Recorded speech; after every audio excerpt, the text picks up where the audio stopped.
Hello dear students. आज की कहानी है प्रेम की बिरादरी, यानी ये एक तरह का व्यंग्य है। हरिशंकर परसाई जी इसके लेखक हैं। कहीं कहीं इस कहानी में बहुत अच्छा व्यंग्य भी किया गया है, पर कहीं कहीं जातिगत तौर पर किसी की भावना को ठेस भी पहुंचाई हुई लगती है। अब इसमें परसाई जी ने प्रेम विवाह को लेकर एक चुटीला व्यंग्य किया है कि किसी ने परसाई जी से कहा कि अमुक लड़के लड़की घर से भाग गए, भागकर शादी कर ली। तो वो कहते हैं इसमें क्या हो गया। तो वो कहते हैं कि दोनों अलग अलग जाति के हैं। तो परसाई जी कहते हैं आखिर मनुष्य जाति के तो हैं। और इस तरह का व्यंग्य इस कहानी में है। तो लेखक हरिशंकर परसाई जी कहते हैं उनका सब कुछ पवित्र होता है जो 7 जन्मों से साथ रहने की कस्में खाते हैं, और वे कहते हैं 7 जन्मों से साथ ही रहे हैं। और उन्होंने अपने लड़के लड़की की शादी सदा मंडप में की है और अपनी पसंद से लड़की के लिए लड़का चुनकर। तो उनका सब कुछ पवित्र होता है। मतलब लेखक ने एक तरह से व्यंग्य किया है कि जो लोग माता पिता की मर्जी से शादी करते हैं तो उनका सब कुछ पवित्र होता है। और दूसरों की कलंक चर्चा में वे समय काटते हैं। ऐसे जो लोग होते हैं वो दूसरों पर टीका टिप्पणी करते रहते हैं, सब पर व्यंग्य करते रहते हैं। और तो वो कहते हैं पवित्रता का मुंह दूसरों की अपवित्रता के गंदे पानी से धोते हैं। मतलब खुद तो कह देते हैं हमारे बच्चों की शादी हमने की है अपनी पसंद से, और दूसरों की अपवित्रता से अपना मुंह धोते हैं। तो इस तरह से उन्होंने बताया कि अभी उस दिन जब वे वहाँ पर आए तो भोजन के बाद कलंक चर्चा का चूर्ण हाँकना शुरू किया उन्होंने। तो उन्होंने क्या कहा, मतलब शायद वो चूर्ण हाँकने से ही उनका हाजमा अच्छा होता है। तो उन्होंने कहना शुरू किया, आपने सुना अमुक साहब की लड़की अमुक लड़के के साथ भाग गई और दोनों ने इलाहाबाद में शादी कर ली। कैसा बुरा जमाना आ गया है ना। मैं जानता हूँ वे बुरा जमाना आने में दुखी नहीं है, वो खुद को अच्छा साबित करने में दुखी हैं। और बुरा जमाना आएगा ना तो वो तो सुखी ही रहने वाले हैं, क्योंकि उनको सब मसाला मिलेगा ना कहीं कहीं सबके लिए बोलने के लिए। तो पतन को समूह का पतन कहकर वे तो बरी हो जाते हैं, कहीं ना कहीं से ऐसे मुद्दे निकाल लेते हैं। और मैंने अपनी दुष्ट आदत के मुताबिक कहा, इसमें परेशान होने की क्या बात है, देश में अच्छी शादियां लड़कियां भगाकर ही हुई है।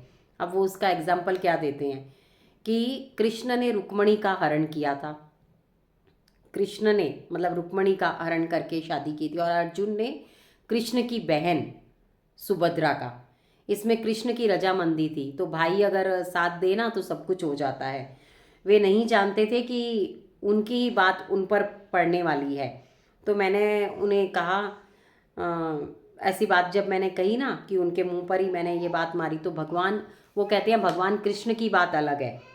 मैंने कहा हाँ अलग है, साधारण आदमी ऐसा करे तो काम अनैतिक हो जाता है। जिस लड़की की आप चर्चा कर रहे हैं ना, वो अपनी मर्जी से घर से निकल कर गई और मर्जी से शादी कर ली, तो इसमें क्या है। रीति नीति परंपरा विश्वास क्या कुछ नहीं है। आप जानते हैं लड़का लड़की अलग जाति के हैं उन्होंने कहा। तो वो कहते हैं मनुष्य जाति के तो हैं, कई लोग तो दूसरी जाति में भी जैसे शादी कर ले। तो उन्होंने उदाहरण दिया भीम ने जैसे हिडिंबा से शादी की थी। इस तरह ये घटनाएं बढ़ती जा रही हैं। क्या कारण है, वो कहते हैं कि लड़के लड़कियों को 25-26 साल के लड़के लड़कियों को अपनी मर्जी से शादी करने का हक नहीं है, पर सरकार बनाने का हक अधिकार मिल चुका है। और मैं ये घटनाएं आए दिन सुनता रहता हूँ। अब लेखक फिर कहते हैं 2 चिट्ठियाँ मिलती हैं जब लड़की शादी कर लेती है। तो एक लड़की ऐसी होती है जो अपने पिता को पत्र लिखती है जब उसका किसी से उसे प्रेम हो गया है और वो विवाह करना चाहती है, पर जब माता पिता की रजामंदी नहीं है। तो एक लड़की की चिट्ठी ये है कि पूज्य पिताजी, मैंने यहाँ रमेश से वैदिक रूप से शादी कर ली है, हम अच्छे हैं, आप चिंता मत कीजिए, आशा है आप और अम्मा भी मुझे माफ़ कर देंगे। एक ऐसी चिट्ठी लिखती है। और एक दूसरी चिट्ठी है, वो किसे लिखती है, अपने पिता को नहीं, जिससे वो प्रेम करती है, रमेश से। वह कहती है प्रिय रमेश, मैं अपने माता पिता की इच्छा के विरुद्ध नहीं जा सकती, तुम मुझे माफ़ कर देना, तुम ज़रूर शादी कर लेना, सुखी रहना। तुम दुखी रहोगे तो मुझे जीवन में सुख नहीं मिलेगा। हृदय से मैं तुम्हारी आभारी हूँ। 4-5 साल बाद जब आओगे तो मैं अपने बेटे मतलब पप्पू से कहूँगी, देखो मामा जी को नमस्ते कहो। तो एक लड़की इस तरह की होती है। तो इसके बाद एक मज़ेदार क्रम चालू होता है। अब वो कहते हैं, माँ बाप कहते हैं कि जब लड़की शादी कर लेती है ना अपनी मर्जी से, वो कहती है वो हमारे लिए मर चुकी। पर जब मैं थोड़े सालों बाद उसके घर जाता हूँ तो वही लड़की चाय पिला रही होती है। तब वे क्या कहते हैं, आखिर तो हमारी लड़की है ना। तब वो ये कहते हैं, तो क्या शादी से पहले जब तुमने उसे मतलब शादी नहीं करने दी तब वो लड़की तुम्हारे लिए मर चुकी थी और अब जिंदा हो गई। लेखक व्यंग्य कर रहे हैं कि तब लड़की की मर्जी से शादी नहीं करने देते और बाद में जब लड़की चली जाती है अब, और बाद में थोड़े दिन के बाद वो उसे अपना भी लेते हैं। तो इस तरह से माता पिता की भावनाओं को मैं जानता हूँ। विश्वास और परंपरा के टूटने में बड़ा दर्द होता है। और फिर वो एक और वृतांत कहते हैं कि जब शेरपा तेनसिंह गौरी शंकर की चोटी पर गए थे तो किसी ने उन्हें पूछा कि वहाँ पर आपको शिव मिले भगवान। तो वो कहते हैं कि नहीं, अब नहीं दिखे। तो वो ना, उन्होंने ना कहा। पर किसी सज्जन ने उनसे कहा, दर्द से दुख से कहा, तुमने ना क्यों बोला उनके लिए। तो वो कहते हैं नहीं दिखे तो, पर वो कहते हैं फिर भी तुम्हें कहना था क्योंकि श्रद्धा भी एक चीज़ है, वो कहते हैं। तो ये तो हम जानते हैं वहाँ शंकर जी नहीं है, पर एक विश्वास हृदय में लिए हुए हैं कि शंकर जी हैं। वे कभी कोई संकट आएंगे तो हमें उदार लेंगे, मतलब हमें यहाँ से निकाल लेंगे, उबार लेंगे वहाँ से। तो लेखक फिर उन पर ऐसे टिप्पणी करते हैं कि झूठे विश्वास में भी कितना बल होता है। विश्वास है पर इस पर एक ऐसा देखा जाए तो एक जातीय, लेखक ने एक जातीय कटाक्ष किया है इसमें। फिर एक है, एक सज्जन की लड़की दूसरी जाति के लड़के से शादी करना चाहती थी। माँ बाप ने नहीं करने दी और उस लड़की से अपनी मर्जी से एक परिवार में एक लड़के से शादी कर दी। अब वह पत्नी को पीटता था अपनी, पर अब क्या कहेंगे, जब उसे जो लड़का पसंद था उससे नहीं करने दी और दूसरी लड़की से करने दी, तब भी क्या कहेंगे, अच्छा है मतलब कोई बात नहीं, अपनी जाति वाले से तो पिट रही है। मतलब ऐसे सज्जन ऐसे ही कहेंगे फिर अपने बच्चों के लिए, जब वो ऐसी शादियाँ मतलब उसी में ही संतोष कर लेते हैं कि चलो अपनी जाति वाली से तो पिट रही है। आखिर में हमारे लोग किस परंपरा के, किस आदर्श को मान रहे हैं। मर्यादा पुरुषोत्तम राम है, सीता महासती है। इनसे श्रेष्ठ स्त्री पुरुष की कल्पना और अच्छे विचार की कल्पना इस समाज में नहीं होती। तो उसमें भी वो अब एक इस तरह से लाए हैं हरिशंकर परसाई जी कि दुंदुबी यानी नुपुर घुंघरू की आवाज़ आ रही है।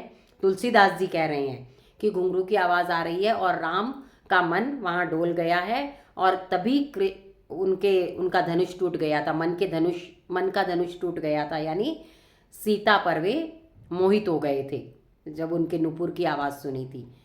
पर आज के ज़माने में जब लोग जाति देखते हैं, लेखक कह रहे हैं, तो ऐसा नहीं हुआ होगा। उसमें ये हुआ होगा कि नुपुर और इसकी आवाज़ आ रही है, तब राम ने पूछा होगा कि लक्ष्मण से कि सीता किस जाति की है, ब्राह्मण जाति की है, हाँ इसीलिए मेरा मन उस पर डोल गया। यानी अब फिर वही जाति पर लेखक व्यंग्य कर रहे हैं, तो उन्होंने इस तरह से वह कहानी बनाई। तो वो कहते हैं इन लड़के लड़कियों से क्या कहा जाए, यही ना कि प्रेम की जाति होती है, एक हिंदू, एक मुसलमान, एक ब्राह्मण प्रेम, एक ठाकुर प्रेम। इन सबको देखते हुए आगे चलकर तरुण तरुणी के प्रेम का दृश्य ऐसा होगा, मतलब अब जब कोई किसी से प्रेम करेगा ना तो अब दृश्य ऐसा होगा। एक तरुण यानी जवान लड़का कहेगा क्या आप ब्राह्मण हैं, और ब्राह्मण है तो किस प्रकार के ब्राह्मण हैं। तरुणी कहती है क्यों, क्या बात है। तो तरुण कहेगा कुछ नहीं, मुझे आपसे प्रेम करने का इरादा है। तरुणी कहती है मैं तो खत्री हूँ, तो फिर मेरा आपसे प्रेम नहीं हो सकता। व्यंग्य है ना, तो हर हर जगह लेखक ने इस तरह से कहानियां बनाकर व्यंग्य किया है। लोग कहते हैं आखिर स्थायी मूल्य और शाश्वत परंपरा भी कोई चीज़ है। सही है, पर मूर्खता के सिवा कोई भी शाश्वत कुछ भी नहीं है। अब इसमें लास्ट में वे कहते हैं कि तुम लोगों ने शादी क्यों नहीं की, जब कोई एक अब एक लड़का लड़की वैदिक रीति से ही शादी कर रहे हैं पर यहाँ पर नहीं कर रहे, दूसरी जगह जाकर। तो वो कहते हैं जब वैदिक रीति से है तो यहीं क्यों नहीं कर रहे। वो कहते हैं नहीं, माता पिता यहाँ पर बाधा डालेंगे। इस तरह वे कहते हैं आखिर एक दिन ये तरुण ही क्रांति, यानी जवान ये युवक युवतियाँ ही एक दिन क्रांति लेकर आएंगे। और लास्ट में वे कहते हैं 50-60 साल के अनुभव में एक से पूछा जाए तो वो क्या सीख रहे हैं कि दबना सीखते हैं, और दूसरे कोई कहते हैं कि हमने 50-60 साल के अनुभव में ये सीखा कि हमें किसी से डरना नहीं चाहिए। तो आप तो 50-60 साल की बात करते हैं, लेखक कहते हैं केंचुए ने तो अपने लाखों सालों से अनुभव से यही सीखा कि रीढ़ की हड्डी नहीं होनी चाहिए। तो इस तरह से ये कहानी है प्रेम की बिरादरी हरिशंकर परसाई जी की। हरिशंकर परसाई जी का जन्म मध्य प्रदेश के होशंगाबाद जिले के जमानी नामक गांव में हुआ 12 अगस्त 1924। नागपुर विश्वविद्यालय से उन्होंने एमए की और 1957 में नौकरी पत्र से त्याग देकर स्वतंत्र लेखन करने लगे और आजीविका अपनी चलाने लगे, यानी कमाई करने लगे। उन्होंने नई कहानी में 5 कॉलम नाम से स्थायी स्तंभ लिखते रहे और इस तरह, और उसमें एक है कि इनकी नागफनी की कहानी, तट की खोज, ये उनके उपन्यास और कहानियाँ फेमस हैं। हंसते हैं रोते हैं, ये कहानियाँ, निबंध संग्रह, तब की बात, भूत के पांव पीछे, बेईमानी की परत आदि सब। और इन्होंने व्यंग्य बहुत लिखे और इन्हें पुरस्कार भी मिले। इस तरह है हरिशंकर परसाई जी की ये कहानी प्रेम की बिरादरी।